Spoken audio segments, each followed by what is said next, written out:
その日、上野公園で交わされたたった一つの取引が、三人の人生を永遠に変えるとは、誰も知らなかった。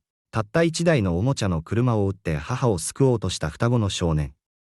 その出会いが、孤独な億万長者の CEO の人生を、そして少年たちの運命を永遠に変えてしまうとは、まだ誰も知らなかった。この物語では、絶望の淵で生まれた小さな勇気が、いかにして最も固く閉ざされた心の扉を開き、失われたはずの家族のぬくもりを再び灯すのか、その奇跡の軌跡を追います。秋風が東京の中心、上野公園の木々を揺らし、色とりどりの落ち葉を舞い上げていた。その風は、使い古された公園のベンチに静かに座る二人の少年の間を吹き抜けていく。田中ハストから、鼻のあたりに散らばるそばかすまでそっくりな双子の兄弟は、朝の冷え込みに身を寄せ合っていた。二人の間には、一台のピカピカの赤いおもちゃの車が置かれていた。円の部分は少しすり減っているものの、太陽の光を浴びたその表面は、まるで宝石のように輝いて見えた。きっと誰か欲しがってくれるようハスが囁いた。その小さな手は、不安げにおもちゃを撫でている。だって、こんなにかっこいい車、他にないもん。空はこくりとうなずき、硬い唾を飲み込んだ。公園を行き交う人々の群れを目で追いながら、彼の心は焦りでいっぱいだった。ぐーっとお腹が鳴ったが、少年はそれを無視した。昨日食べた、ほんの少しの朝食以来、何も口にしていない。しかし、今は食べ物のことなどどうでもよかった。優先すべきことではない。小さなアパートの部屋で、青白い顔で弱々しく横たわっている母のことを思えば、空腹など感じている暇はなかった。あっちでやってみようよ。空が提案した。指さしたのは、仕事へ急ぐ背広姿の大人たちが行き交う、もっと人通りの多い小道だった。双子はまるで熟練の兵士のように、戦略的にその場所へと移動した。10歳という年齢には不釣り合いなほどの勇気を振り絞り、彼らはそこに立った。揃いの青い瞳は真剣そのもので、決意に満ちていた。絶望的なほどの希望を胸に、通り過ぎる一人一人をじっと見つめていた。すみません。ハスが高価そうなスーツを着た男性に声をかけた。この車、買いませんか？すごく特別な車なんです。男は一別もくれずに通り過ぎていった。まるで、そこに少年たちが存在しないかのように。この光景が、午前中、何度も何度も繰り返された。人々は、そぎ足で通り過ぎる。ある者は哀れむような視線を投げかけ、またある者は、最初から何も見えていないかのように振る舞った。子供たちの小さな声は、都会の喧騒にかき消されていく。希望の光は、分厚い雲に覆われた太陽のように、なかなか顔を出してはくれなかった。もっと頑張らないと、ついに空が言った。その声は震え、途切れ途切れだった。お母さんの薬、今日中に必要なんだ。その言葉は、冷たい秋風よりもハスの心を突き刺した。そうだ、今日なのだ。今日でなければ意味がない。医師から渡された処方箋の紙切れが、まるで重い鉛のように感じられた。そこに書かれた薬の名前は、彼らには読めない難しい漢字の羅列だったが、その薬が母の命をつなぐ唯一の希望であることだけは理解していた。母、恵子の苦しそうな呼吸、熱に浮かされた上ごと、日に日に失われていく方の血色。そのすべてが、少年たちの小さな肩に重くのしかかっていた。彼らの父親は、彼らがまだ5歳の時に亡くなった。それ以来、母は女手一つで双子を育ててきた。昼も夜も働き、いつも笑顔を絶やさなかった。そんな母が病に倒れたのは、数週間前のことだ。最初はただの風邪だと思っていた。しかし、症状は日に日に悪化し、今では起き上がることさえままならない。病院で告げられた病名は、幼い彼らにはあまりにも難しく、残酷なものだった。治療には高額な費用がかかる。保険で賄えない部分があまりにも大きい。蓄えはとっくの昔に底をつき、日々の食事さえままならない状況だった。だからこそ、彼らはここにいる。この赤いおもちゃの車は、父が亡くなる前にプレゼントしてくれた、たった一つの形見だった。数えきれないほどの冒険を共にし、たくさんの思い出が詰まった宝物。これを手放すという決断は、彼らの心をナイフでえぐるようなものだった。しかし、母の命には代えられない。父さんなら、きっとわかってくれる。そう信じて、二人はここに立っているのだ。公園の反対側で、一台の滑らかな黒塗りの高級車が静かに停車した。黒沢健二は、オーダーメイドのスーツのジャケットを整え、運転手に午後の会議のスケジュールを最終確認させながら、無感動にうなずいた。42歳にして、黒沢は、黒沢テックを世界的なテクノロジー帝国に築き上げた。その名は、革新と、そして冷酷なまでのビジネス手腕の代名詞となっていた。彼の辞書に、情という文字はない。あるのは、利益と効率だけだ。公園を歩いていく彼は運転手に告げた。15分後に東側で待っていてくれ。黒沢は目的を持って歩き始めた。その表情は常にニュートラルで、頭の中では四半期の業績予測を反芻していた。彼は周囲の人々をほとんど意識していなかった。彼にとって、人々は風景の一部に過ぎない。しかし、その時、小さな声が彼の思考の壁を突き破った。この車、買っていただけませんか。黒沢の足が、ふと止まった。その声に含まれる何かが、彼の足を縫い付けたのだ。それは、絶望的なまでの誠実さ。彼はゆっくりと振り返った。そこには、双子の少年が彼を見上げていた。不安に引きつった、うり二つの顔。一人の少年が、まるで貴重な美術品でも扱うかのように、おもちゃの車を差し出していた。これを売っているんです、少年は続けた。すごく早いし、ドアもちゃんと開くんですよ。黒沢は、なぜかその双子から目が離せなくなった。予期せぬ感情が、胸の奥で締め付けられるように広がっていく。彼らの真剣な顔つき、宝物を手放すかのように、そのおもちゃを丁寧に扱う仕草。そのすべてが、彼自身にも説明のつかない形で、心の金銭に触れたのだ。いくらだ、黒沢は、自分でも驚くほど自然にそう尋ねていた。双子は顔を見合わせた。お支払いいただけるだけで、結構です、車を持っていた肩の少年が答えた。お母さんのために、お金が必要なんです。すごく、病気なんです。黒沢の視線が、おもちゃの車に注がれた。それは明らかに大切にされてきたものだった。古いにもかかわらず清潔で、小さな手が何度も握りしめたであろう指紋が、日の光を受けてくっきりと浮かび上がっている。なぜだかわからないまま、彼は財布に手を伸ばし、数枚の1万円札を取り出した。これで、足りるか。彼が差し出した金額に、少年たちの目は大きく見開かれた。彼らが望んでいたよりも、ずっと大きな額だった。ハスは、慎重に、まるで儀式を執り行うかのように、おもちゃの車を黒沢の手のひらに置いた。その小さな指先が、一瞬だけ黒沢の肌に触れ、和おしそうに離れていった。ありがとうございます。空が震える声で言った。これで、お母さんを助けられます。黒沢は車をポケットにしまい、双子がお金を固く握りしめて急いで走り去っていくのを見ていた。本来なら、彼はすぐに自分の日常に戻るべきだった。今日の議題を再確認し、この2日の間の出来事など忘れてしまうべきだった。しかし、彼はなぜかその場を動けなかった。遠ざかっていく少年たちの背中、緊急の会話で寄せ合った2つの小さな頭から、目が離せない。黒沢は、控えめな距離を保って後をつけてきていた運転手の方を向いた。彼らを追ってくれ。彼は静かに命じた。その命令は、彼自身をも驚かせた。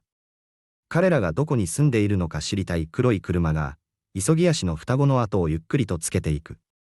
黒沢は、今や自分の手のひらの中にあるおもちゃの車を見つめていた。何年もの間、彼の注意深く秩序立てられた日常を乱すものは何もなかった。何年もの間、利益率や戦略的買収以外の何かを理解したいという、こんな衝動を感じたことはなかった。黒沢健二は、運命や偶然といったものを信じる人間ではなかった。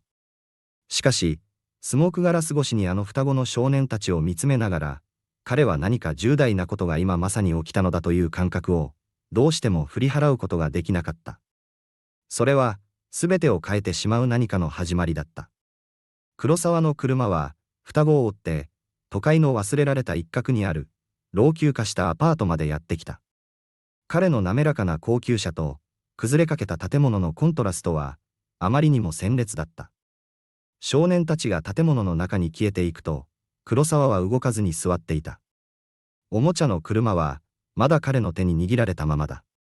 ここで待て、彼は運転手に告げ、考え直す前に車を降りた。建物の階段は、カビと絶望の匂いがした。黒沢は4階まで階段を上った。興奮した子供たちの声が聞こえる方へ、導かれるように。やがて、塗装の剥げたドアの前にたどり着いた。彼は一瞬ためらったが、意を決してドアを強くノックした。ドアがわずかに開き、双子の一人が疑わしげな顔を覗かせた。公園の、あの人だ、彼は肩越しに叫んだ。その目は驚きで見開かれている。ドアがさらに大きく開かれ、二人の少年がそこに立っていた。彼らの瓜二つの顔には、戸惑いの色が浮かんでいる。彼らの背後から、黒沢は小さな、がらんとしたアパートの内部と、マットレスの上に横たわる女性の輪郭を垣間見た。入ってもいいか、黒沢は尋ねた。彼のいつもの命令口調は、ここでは影を潜め、穏やかな響きを帯びていた。一瞬の逡巡の後、少年たちは脇に寄って道を開けた。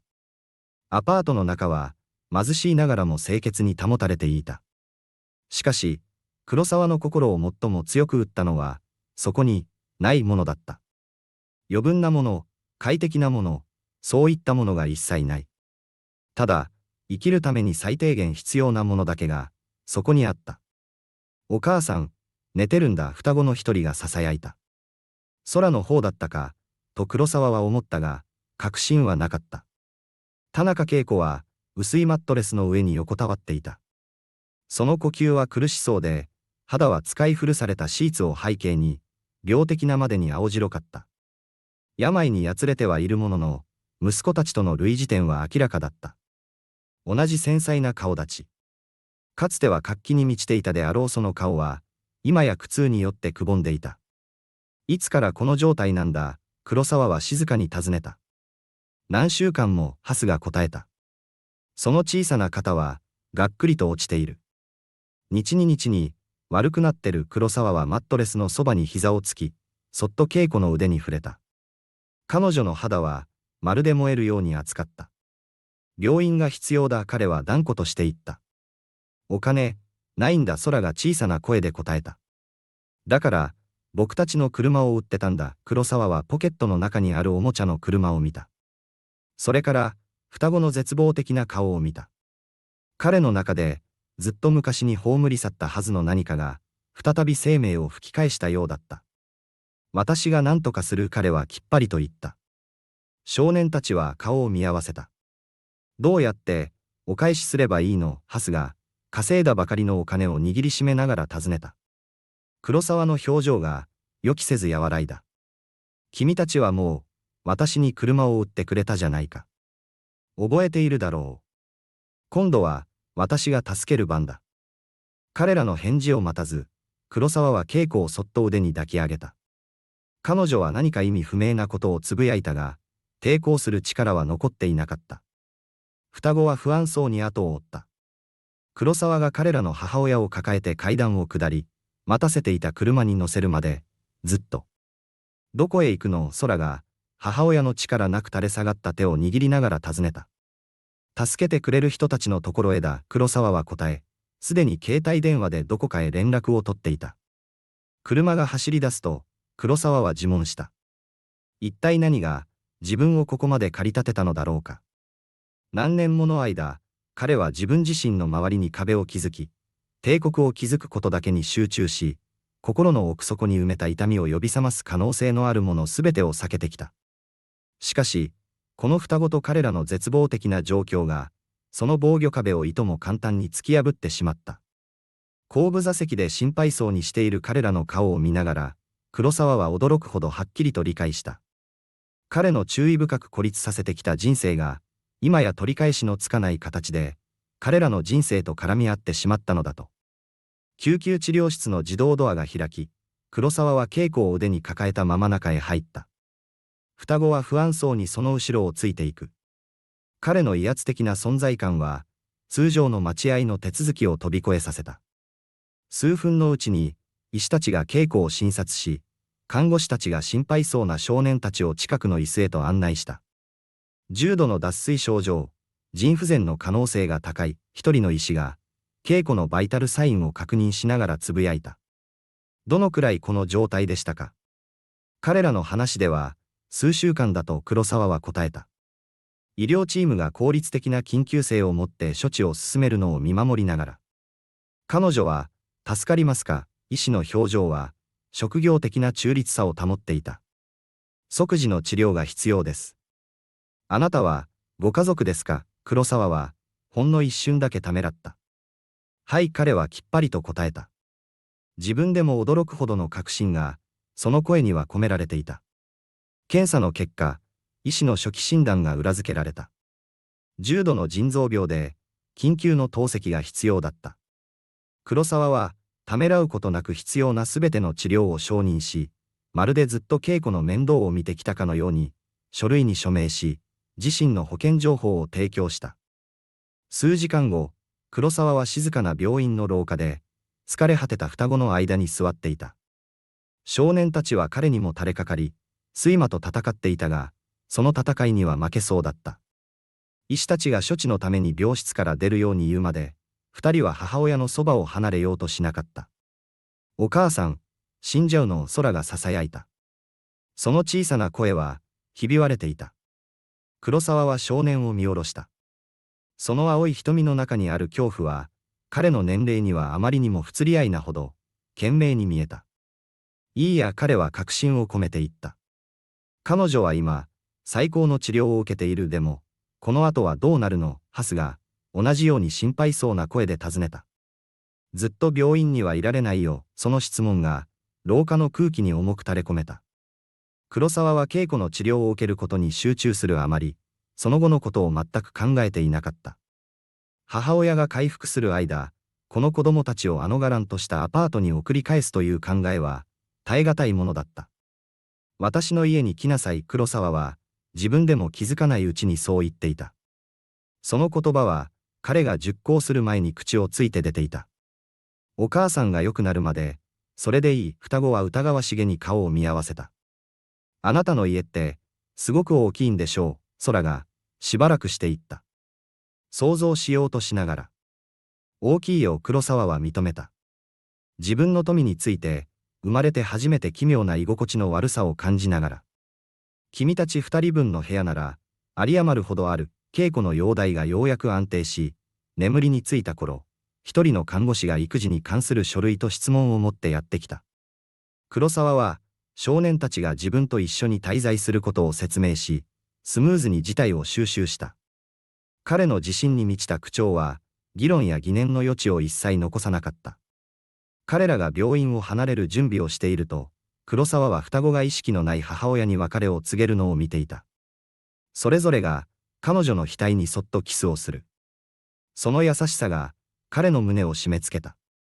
不幸な境遇によって打ちのめされてもおかしくないこの子供たちが示す回復力と愛情は、彼の内なる、長く眠っていた何かを揺り動かした。黒沢の邸宅へのドライブは、静かだった。双子は後部座席で身を寄せ合い、時折互いに囁き合っていた。都会の風景が、手入れの行き届いた郊外の住宅地へと変わり、やがて黒沢の邸宅へと続く市道へと入っていく。壮大な建物の前で車が止まると、少年たちの疲れは一瞬吹き飛び、代わりに、かすかな庭園灯に照らされた家のあまりの大きさに、畏敬の念が浮かんだ。ここに、一人で住んでるの。車から降りながら、ハスが尋ねた。黒沢はうなずいた。突然、彼らの目を通して自分の家を見ていることに気づいた。壮大で、印象的で、そして、本当に大切なものが全くない、空っぽの家。今夜は違う。彼は静かに言った。巨大な正面玄関へと彼らを導きながら。今夜は、君たちがいる。その言葉は、まるで自分自身に言い聞かせているかのようだった。扉が開かれると、暖かく、そして広大な空間が彼らを迎え入れた。しかし、その温かさは、豪華な調度品や計算された照明によるものではなく、今この瞬間に生まれつつある、新しい関係性そのものが放つ熱なのかもしれないと、黒沢はぼんやりと考えていた。朝の光が、床から天井まである高い窓から差し込み、昨夜双子が眠った仮の家の広さを照らし出していた。ハスと空は、恐る恐るその大邸宅を探検していた。その壮麗さは、彼らを圧倒した。アーチ型の天井から吊り下げられたクリスタルのシャンデリア、彼らの全財産を合わせても買えないような高価な芸術作品、そして、どこまでも続くかのように見える長い廊下。彼らの小さなアパートのすべてが、この家の玄関ホールに収まってしまいそうだった。プール、あると思う、空が興奮気味に囁いた。3つくらいあるんじゃないかな。ハスは、大理石の手すりにそっと手を滑らせながら答えた。少年たちは、自分たちのアパートよりも広いゲストスイートで眠った。ベッドはあまりにも柔らかく、まるで雲の上に浮かんでいるかのようだった。母親への心配は心の片隅にありながらも、子供らしい好奇心が一時的にそれを上回り、黒沢の邸宅の新しい角を発見するたびに、彼らの目は輝いた。黒沢は、書斎の戸口から、コーヒーを片手に彼らの様子を眺めていた。彼はすでにいくつかの電話をかけていた。稽古の継続的な治療の手配、会議の延期、そして家政婦の鈴木に、双子のために必要なものを買い揃えるよう指示した。彼自身の行動が、彼自身にも説明できなかった。なぜ見ず知らずの親子にここまで肩入れするのか。合理的な答えは見つからない。ただ、そうせずにはいられなかった。病院から連絡があった少年たちが角を曲がって現れると、黒沢は声をかけた。お母さんの容体は安定しているそうだ。治療の効果も出ている。二人の顔が、揃いの安堵の表情でパッと明るくなった。今日、会いに行ける、空が期待を込めて尋ねた。午後にしよう。黒沢は約束した。朝食は食べたか。双子は首を横に振った。黒沢は彼らをキッチンへと案内した。そこでは、家政婦の鈴木が朝食の準備を整えていた。彼女は、ありそうもない新しい同居人たちに一瞬眉を上げたが、何も言わずに、山盛りの食べ物が乗った皿を差し出した。その食卓には、彼らが見たこともないような、温かい湯気の立つ料理が並んでいた。ふっくらと炊かれた白いご飯、豆腐とわかめが入った味噌汁、そして油の乗った焼き鮭。昨日までとはまるで違う世界だった。食べなさい。黒沢は、携帯電話で溜まったメッセージを確認しながら指示した。少年たちに二度目の勧めは必要なかった。隠しきれないほどの勢いで、夢中で食事を平らげていく。その様子を見ながら、黒沢の胸に再び、あの奇妙な締め付けられるような感覚がよみがえった。その後、黒沢が書斎でメールの返信をしていると、外で何やら騒がしい声が聞こえた。坊ちゃま方、そちらに入ってはいけません。家政婦の鈴木が、固い声で制止している。黒沢がドアを開けると、ハスが鈴木の背後から、廊下の突き当たりにある部屋を覗き込もうとしているところだった。その部屋は、黒沢が常に鍵をかけている部屋だった。あの扉はいつも閉まっているのです。鈴木が申し訳なさそうに説明した。入ってはいけないと申し上げたのですが、構わん。黒沢の声は、張り詰めていた。彼は双子の方へ向き直った。あの部屋は、私の私室だ。家の他の場所は自由に使っていい。だが、あの部屋だけは、閉めたままだ。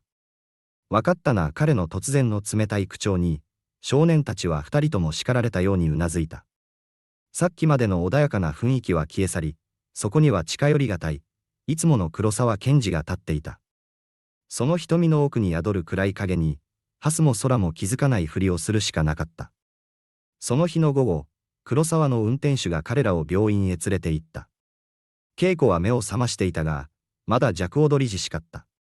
しかし、息子たちの姿を見ると、彼女の顔はパッと明るくなった。私の坊やたち、二人が慎重に彼女を抱きしめると、稽古は囁いた。とても、心配したのよ。黒沢さんが、お家に泊めてくれてるんだ。お母さん空が興奮気味に説明した。すごく、大きくて、すごいんだよ。稽古の視線が、気まずそうに戸口に立っている黒沢を見つけた。なんとお礼を申し上げたらよいか、彼女は弱々しく言った。礼など不要です。黒沢は固い口調で答えた。今は、回復に専念してください。そこへ、担当医が最新の状況を説明しにやってきた。医師は、双子にもわかるように、稽古の状態を簡単な言葉で説明した。お母さんの腎臓が、うまく働いていなかったんだ。だから、それが治る間、機械が血液をきれいにするのを手伝ってあげるんだよ。よくなるの。ハスが、母親の手を握りしめながら尋ねた。治療を続ければ、ねえ医師はうなずいた。でも、少し時間がかかるだろう。帰り道、双子は母親の状態を自分たちなりに理解しようと、静まり返っていた。やがて、沈黙を破ったのはからだった。どうして、僕たちを助けてくれるの？黒沢は窓の外を眺め、過ぎ去っていく街並みを見つめていた。どうして？彼は自問した。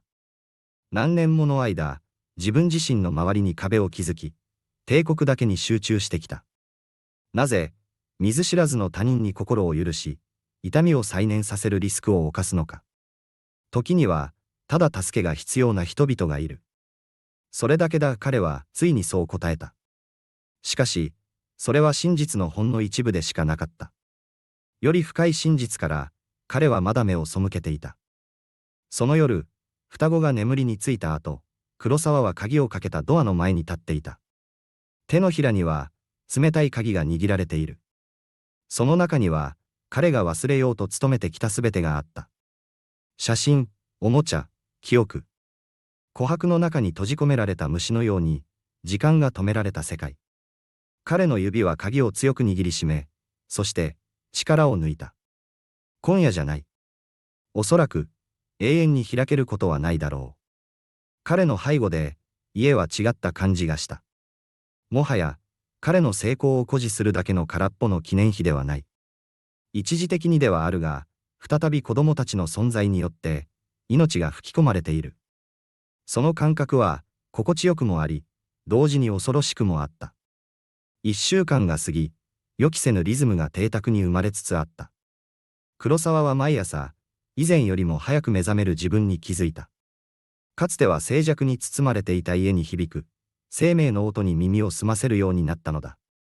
双子の足音、ささやき声、時には些細な言い争いさえもが、邸宅の新しいサウンドトラックの一部となっていた。黒沢の使用人たちも、プロフェッショナルな効率の良さで、この変化に適応していた。好奇心を隠せないながらも、彼らは黙々と職務をこなした。家政婦の鈴木は、キッチンに子供向けの食品をストックし、庭師は、彼の周りを影のようについて回る二つの同じ顔から、庭に関する無限の質問に答えることになった。黒沢さんハスが、ホームオフィスで仕事をしている黒沢に近づいた。今日、お母さんに会いに行ける。黒沢は時計を確認した。昼食の後に行こう。部屋はどうだ？不自由はないか？最高だよ。ハスの目が輝いた。空が、クローゼットでチェスセットを見つけたんだ。黒沢さんは、チェスできる。黒沢の指が、キーボードの上で止まった。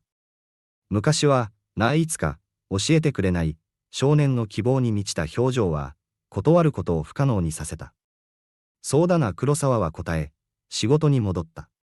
ハスは一瞬そこにとどまり、やがて静かに去っていった。黒沢は、予期せぬ感情の波に一人取り残された。チェス。最後にそれを指したのは、いつだったか。忘却の彼方に押し合っていた記憶が、不意によみがえりそうになる。病院では、稽古の回復は明らかだった。頬に血の気が戻り、息子たちが部屋に飛び込んでくると、体を起こして彼らを抱きしめた。先生が、治療がとてもうまくいっているって、双子が病室の小さな探検をしている間、彼女は黒沢に言った。どうやってこのご恩を返せばいいのか、その必要はありません。黒沢は遮った。回復に集中してください。その後、双子たちが看護師と楽しそうに話している間、恵子は黒沢をより注意深く観察した。ご自身のお子さんはいらっしゃらないのですか？彼女は静かに尋ねた。黒沢の姿勢が、こわばった。いや、彼は答えた。そして、一瞬の間を置いて、もう、いない恵子の目が、その言葉の含意にわずかに見開かれた。しかし、彼女が何かを言う前に、空が彼女を呼ぶ声が、その瞬間を破った。その夜の邸宅での夕食は、リビングルームからのけたたましい物音によって中断された。黒沢と鈴木が駆けつけると、そこには、アンティークの花瓶の砕け散った残骸の前に、恐怖に凍りついたハスが立っていた。ごめんなさい、少年は灯りながら言った。その目は恐怖で見開かれている。ただ、見てただけなんだ。わざとじゃ、黒沢は損害を見渡した。その花瓶は、何年も前にオークションで手に入れた希少な品だった。もはや修復は不可能だろう。怪我は、彼は落ち着いて尋ねた。ハスは首を横に振った。罰せられることを明らかに予期している。よかった、黒沢は言った。鈴木さん、これを片付けてくれ。ハスが驚いたことに、黒沢はただきびすを返し、ダイニングルームの方へ戻ろうとした。怒って、ないの。ハスが、こわるこわる後を追いながら尋ねた。黒沢は足を止めた。ただの、ものだ。彼は言った。ものは、替えが利く。その夜遅く、眠れずにいた黒沢は、暗くなった家の中をさまよっていた。双子の部屋の前を通りかかると、中から静かなすすり泣きが聞こえた。彼はためらい、そして静かにドアを開けた。ベッドの上では、空が起きて座り、涙を流していた。隣のベッドでは、ハスがぐっすりと眠っている。どうした？黒沢は、声を低く保ちながら尋ねた。お母さんに会いたい。空は囁いた。もし、お母さんが良くならなかったら、どうしよう。黒沢は、慎重にベッドの端に腰掛けた。医者たちはとても優秀だ。彼女は、もう良くなっている。空は見上げた。涙に濡れたその顔は、薄暗い光の中で無防備に見えた。僕たちのお父さん、僕らが5歳の時に死んじゃったんだ。お母さんが言ってた。時々、人はもう帰ってこないことがあるんだって、その素朴な言葉が、予期せぬ力で黒沢を打ちのめした。彼は考える間もなく、ぎこちなく手を伸ばし、少年の肩を叩いた。君のお母さんは、帰ってくる。彼は約束した。もう、寝なさい。ドアを閉めた後、黒沢は自分の中で何かが変わったのを感じた。彼が心の周りに築き上げた、注意深い要塞にひびが入ったのだ。そのひび割れから、痛みとともに、彼がまだ名前をつける準備のできていない、何か別のものも流れ込んできた。滞在から2週間が経ち、邸宅はすっかり様変わりしていた。黒沢が手配した一時的な家庭教師の教科書が、今やダイニングテーブルに散らばっている。玄関には、高価なコートの隣に子供用のジャケットがかけられている。かつての清らかな静寂は、活気あるおしゃべりと時折響く笑い声にとって変わられていた。そして今日、彼らが待ち望んでいたニュースがもたらされた。恵子が、通院治療のために退院できることになったのだ。黒沢の運転手が、病院から直接彼女を連れてきた。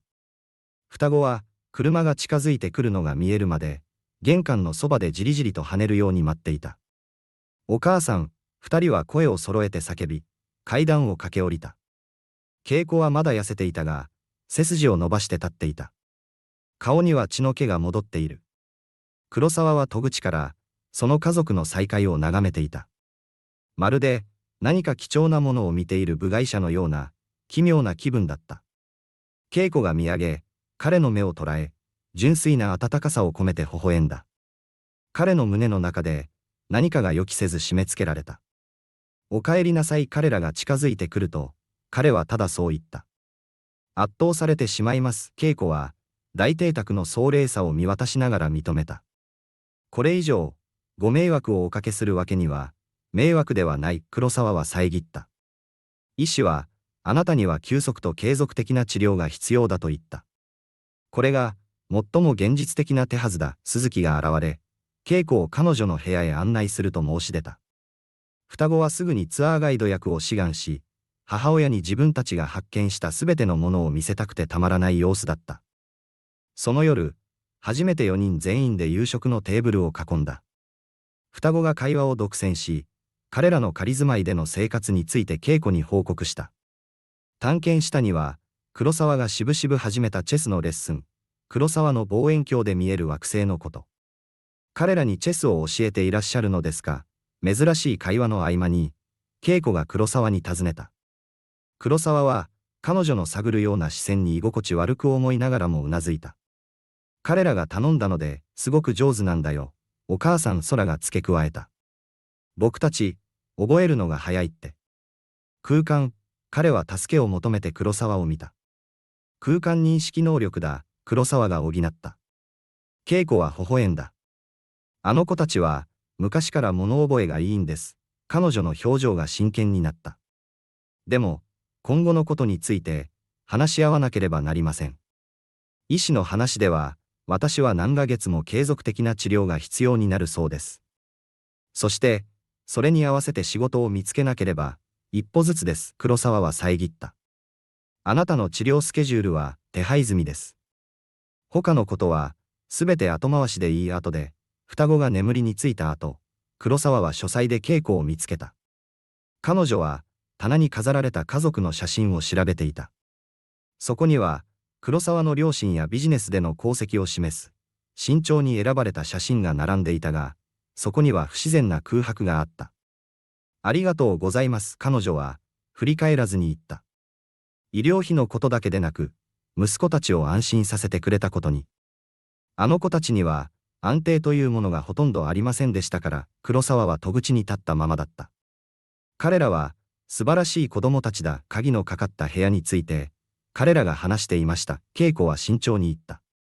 宝物でいっぱいかもしれないって、思っているようです。黒沢の姿勢がこわばった。ただの物置だ。彼は嘘をついた。恵子は振り返り、優しい洞察力で彼を見つめた。プライバシーは理解できます。黒沢さん。私たち誰にでも、鍵をかけて隠しておきたい自分の一部がありますから、彼女の声に含まれる素朴な理解が、彼をほとんど打ちのめしそうになった。何年もの間、同僚や関係者は、彼の過去の周りを、まるで時限爆弾を扱うかのように、つま先立ちで歩いてきた。恵子の率直な認識は、彼の武装を解除させる力があった。ケンジと彼は突然言った。ケンジと呼んでください。彼女はうなずいた。ケンジさん。それから、尋ねられなかった質問で満たされた、気まずい沈黙が二人の間に落ちた。休まなければ、恵子はついに言った。おやすみなさい、ケンジさん。彼女が去った後、黒沢は自分に一杯の酒を注いだ。見ず知らずの他人が、いかに早く彼の注意深く構築された孤独に侵入してきたかを熟考しながら。最も不穏な気づきは、彼が彼らの存在を気にしているということではなく、彼らがいずれ去っていくことを恐れ始めているということだった。習慣的に、彼の手はポケットに伸びた。そこには、まだ双子のおもちゃの車が入っていた。彼はそれをランプの光の下で調べ、そのすり減った円を親指でなぞった。こんなに小さなものが、どうして彼の人生にこれほど重大な混乱を引き起こすことができたのか、不思議に思いながら。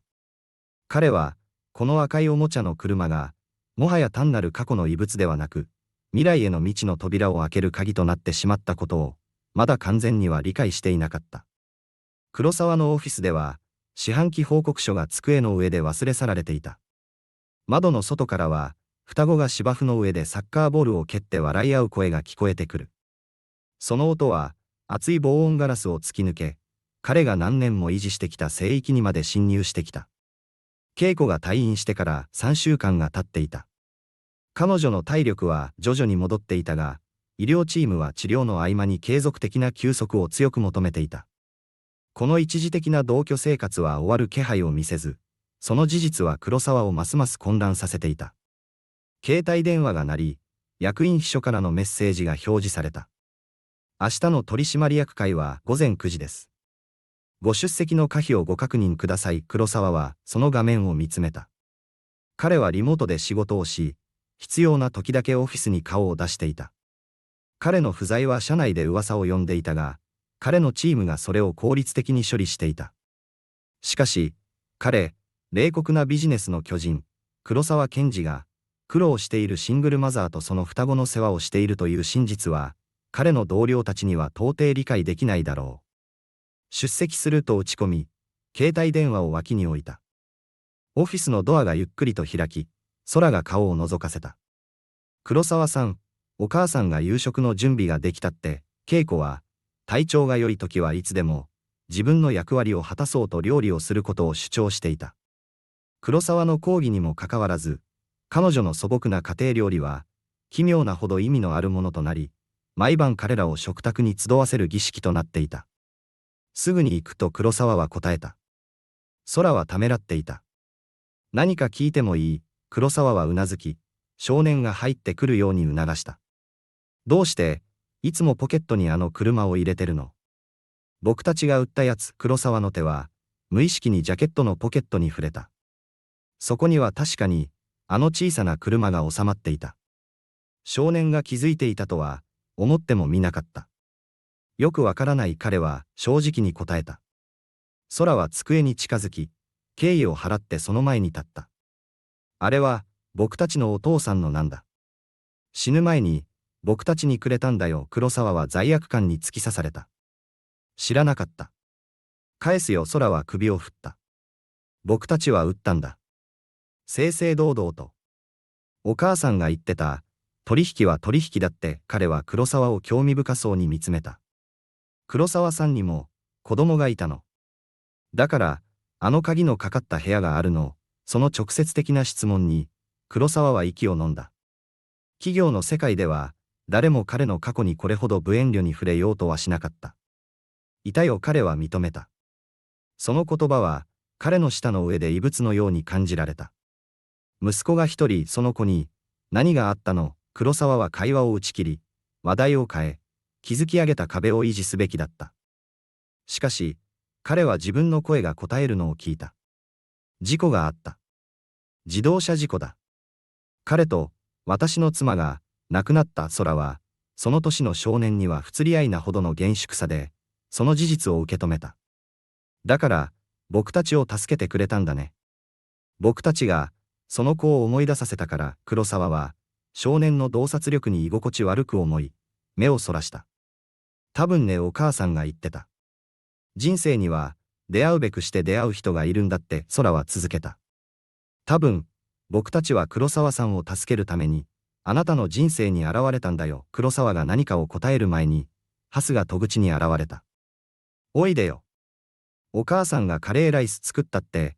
空は微笑み、兄について言った。戸口で彼は振り返った。黒沢さんも来た方がいいよ。みんな一緒の方が、美味しいから。その夜の夕食は、活気に満ちていた。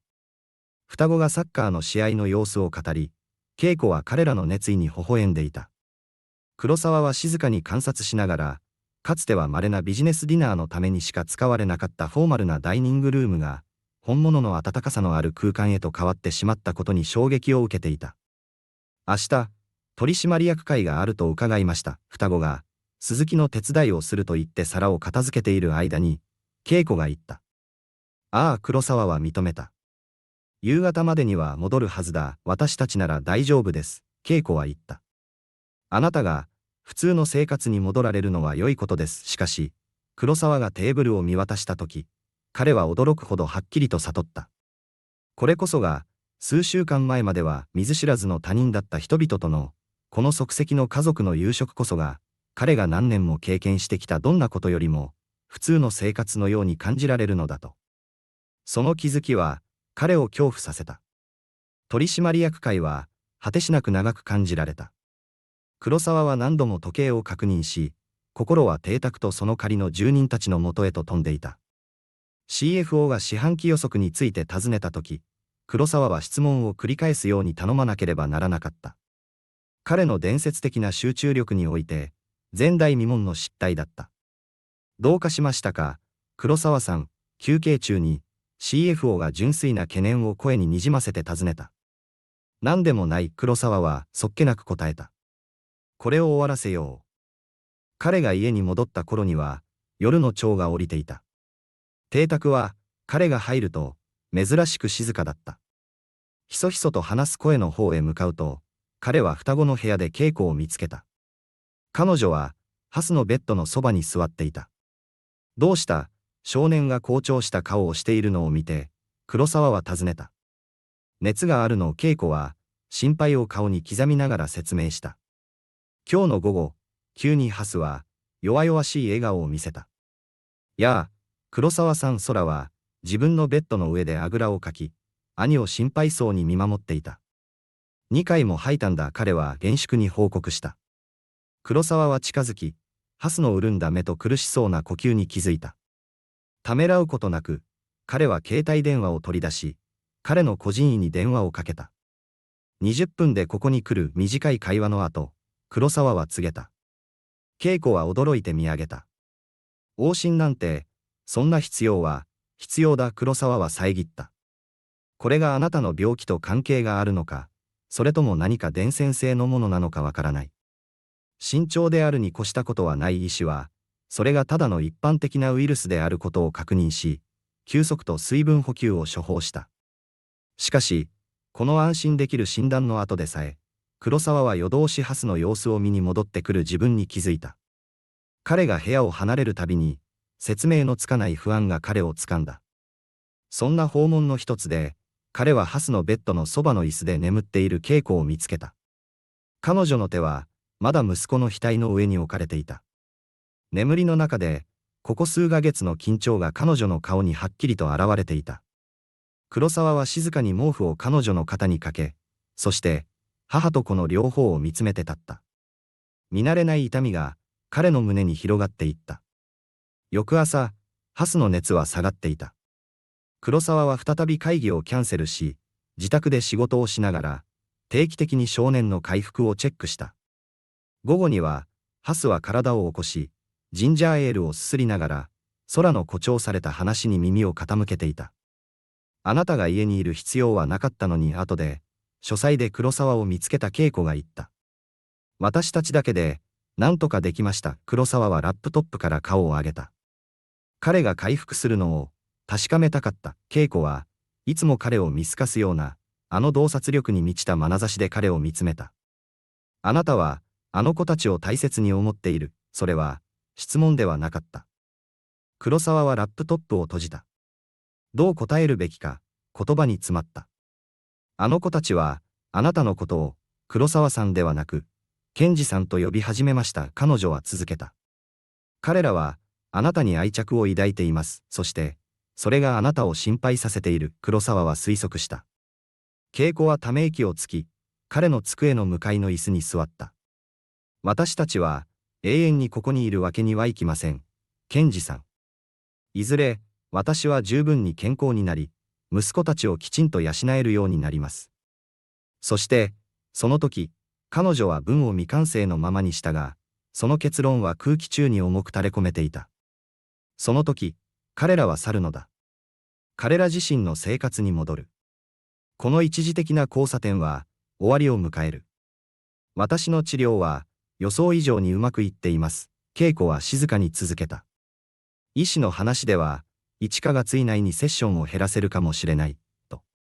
私たちに払えるアパートを探し始めています。黒沢の胃に、何か冷たいものが沈むのを感じた。急ぐ必要はない。彼の声は、珍しく不確かだった。あります。恵子は穏やかに反論した。長く滞在すればするほど、私たちが去るとき、私たち全員にとって、より辛くなるでしょう。黒沢には、返事がなかった。ビジネスでは、彼は決してためらわず、不確かさを見せなかった。しかし、これはビジネスではない。これは、彼が何年も意図的に避けてきた何か、感情的なもつれ、深く気にかけすぎるリスクだった。あなたは、私たちにすでに多くを与えてくれました。恵子は立ち上がっていった。あなたの寛大さに、これ以上甘えるわけにはいきません。彼女がドアにたどり着いたとき、黒沢はついに口を開いた。もし、私が君たちに、ここにいてくれと頼んだら、その質問は、彼ら二人を驚かせた。恵子は振り返り、その表情は感情の複雑な混合物だった。なぜ、そんなことを彼女は静かに尋ねた。黒沢には、答えがなかった。少なくとも、声に出す準備ができている答えは。その夜、黒沢は鍵のかかったドアの前に立っていた。鍵は、彼の手でわずかに震えていた。5年間、彼はこの部屋を、事故のあった日のまま、そっくりそのまま保存してきた。息子の智也の部屋。記念碑のように、時が凍りついた場所。恵子との会話が、彼の心に響いていた。もし、私が君たちに、ここにいてくれと頼んだら、その言葉は、彼が止める前に口からこぼれ落ち、意図した以上に多くを明らかにしてしまった。深呼吸をして、黒沢は鍵を差し込んだ。ジョーが、静かなクリック音を立てて回った。その音は、静かな廊下に響き渡るように思えた。彼はゆっくりとドアを押し開けた。廊下からの光の筋の中で、埃の粒子が踊っていた。すべては、彼が残したままだった。太陽系のデカールで覆われた青い壁、冒険物語でいっぱいの本棚、そして、決して触れてはならないと鈴木に命じていた、しわくちゃの宇宙船の掛け布団がかかったベッド。ベッドサイドのテーブルには、智也と黒沢、そして彼の妻、サラの写真が飾られていた。ビーチでの休暇、彼らの最後の家族旅行で撮った、全員が微笑んでいる写真。黒沢は中へ足を踏み入れ、記憶に圧倒された。彼は、棚に飾られたコレクションから、双子が彼に売ったものとそっくりの、おもちゃの車を手に取った。智也も、車が大好きだった。健二さん、彼ははっと振り返った。空が、戸口に立っていた。その目は、好奇心と不確かさで見開かれている。ここに、いるべきじゃない黒沢の声は、かすれていた。ごめんなさい、空は囁いた。ドアが開く音が聞こえたんだ。彼の視線が、部屋の中を巡り、彼の若い顔に理解が広がっていった。ここ、あなたの息子さんの部屋だったんだね。黒沢は、言葉を発することができず、うなずいた。名前は、なんていうの？智也だ。僕たちと同じくらいの年だった。今頃は、そうだろうな。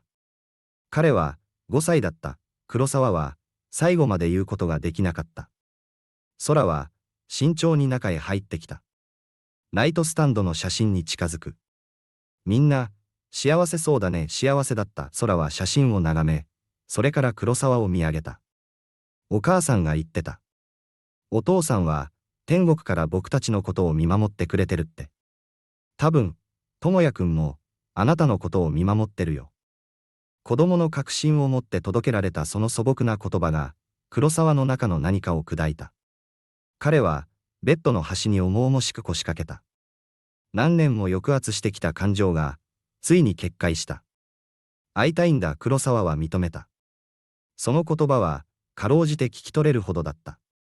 毎日僕たちも、お父さんに会いたいよ。空は、彼の隣に座っていった。お母さんが言うんだ。時々、悲しくなるのはいいことだって。でも、幸せになるのを忘れちゃいけないって、戸口から、小さな息を飲む音がした。ハスが、そこに立っていた。病気でまだ青白い顔をしていたが、禁断の部屋を見て目を丸くしている。彼の後ろには、恵子がいた。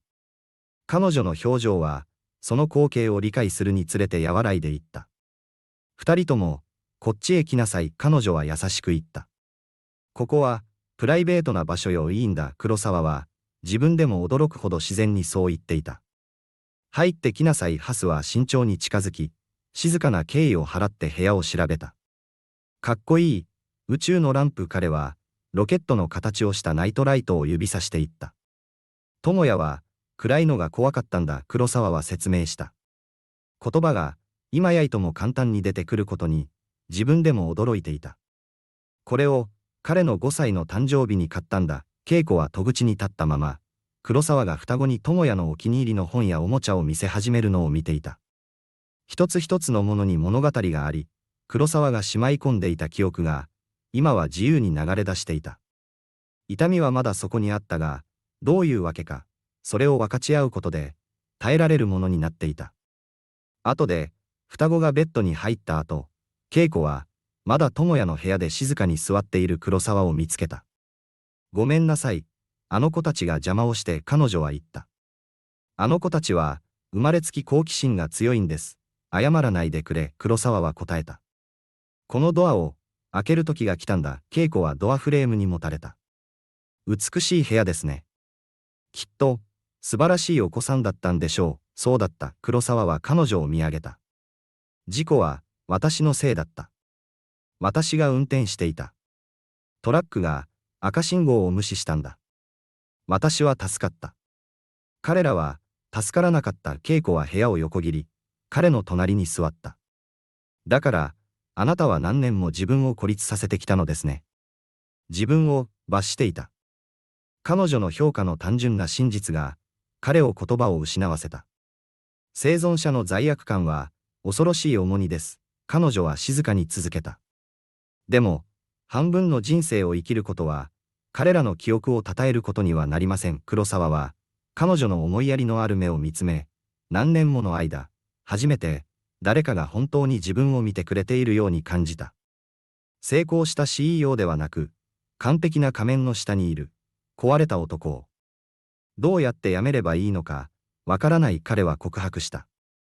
恵子は、彼の手の上に自分の手を置いた。多分、あなたはもう、始めていますよ。春が訪れ、邸宅の庭とその住人たちの両方に変容をもたらした。黒沢が維持はしていたがめったに楽しむことのなかった庭は、今や双子が毎日探検する聖域となった。恵子の健康は着実に改善し、彼女の顔は自然な輝きを取り戻していた。しかし、最も著しく変貌したのは、黒沢自身だった。ある晴れた土曜日、黒沢はいつもの週末の仕事をキャンセルし、町の国立科学博物館へみんなで行くことを提案して、全員を驚かせた。本当、ハスは、シリアルのスプーンを落としそうになりながら叫んだ。恐竜展が始まったばかりらしい。黒沢は、まるで家族での外出が彼にとって当たり前のことであるかのように、さりげなく言った。博物館への旅行は、転機となった。初めて、彼らは医療の予約以外で、一緒に出かけたのだ。有名な CEO が、一人の女性と二つの男の子たちを連れている姿は、博物館のスタッフから奇妙な視線を集めた。普段なら他人の視線を極度に気にする黒沢が、その注目に無関心であるように見えた。その夜、双子が鈴木に博物館の冒険を語っている間、黒沢は智也の部屋で恵子を見つけた。彼女は本棚のそばに立ち、天井から吊るされた模型飛行機を調べていた。かつては、去ることが正しいことだと思っていました。彼女は、振り返らずに言った。あなたのためにも、私たちのためにも。みんなが愛着を持ちすぎる前に、きっぱりと別れることが。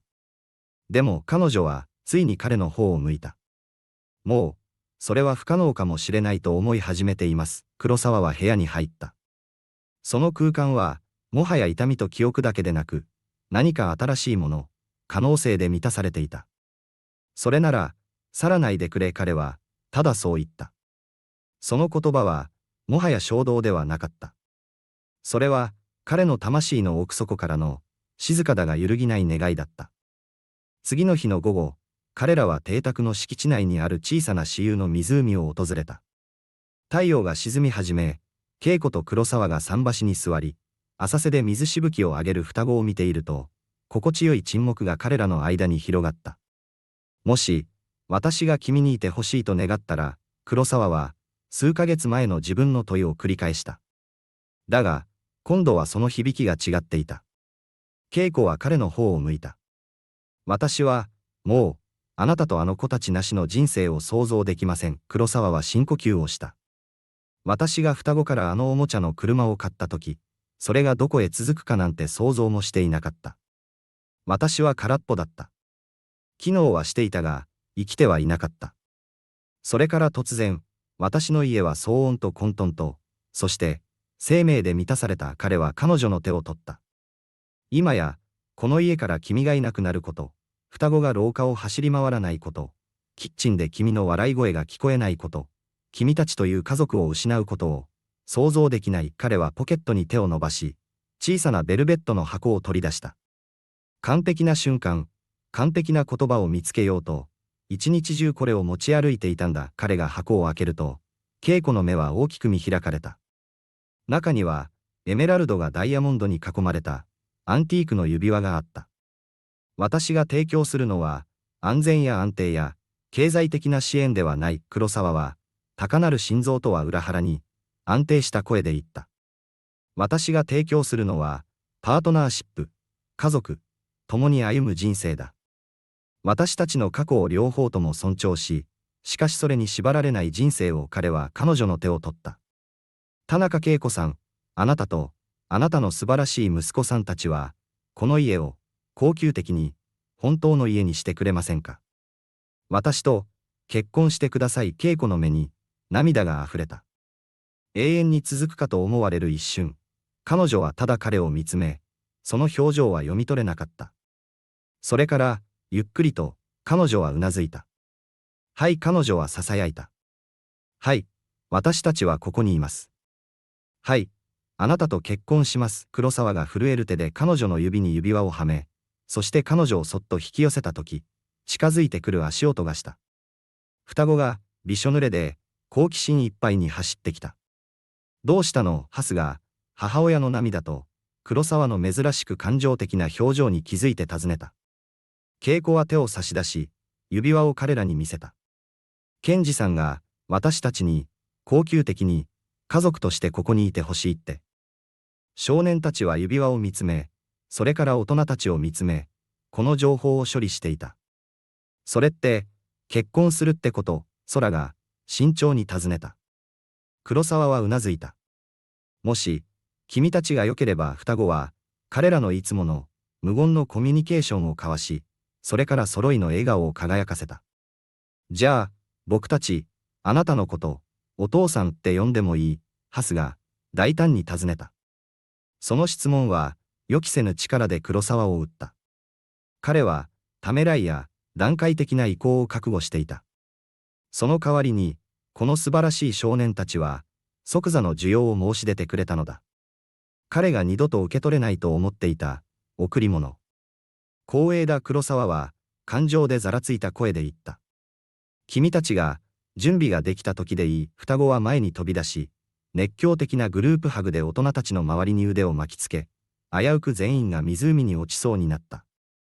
笑い声と涙が混じり合い、新しく定義された家族がお互いをしっかりと抱きしめる中、沈む夕日が彼らを黄金の光で照らしていた。黒沢のポケットの中には、まだ、あの双子のおもちゃの車があった。今やそれは、痛みを伴う終わりの象徴ではなく、予期せぬ始まりの、そして失われたはずの幸せを取り戻す奇跡のお守りとして、静かに輝いていた。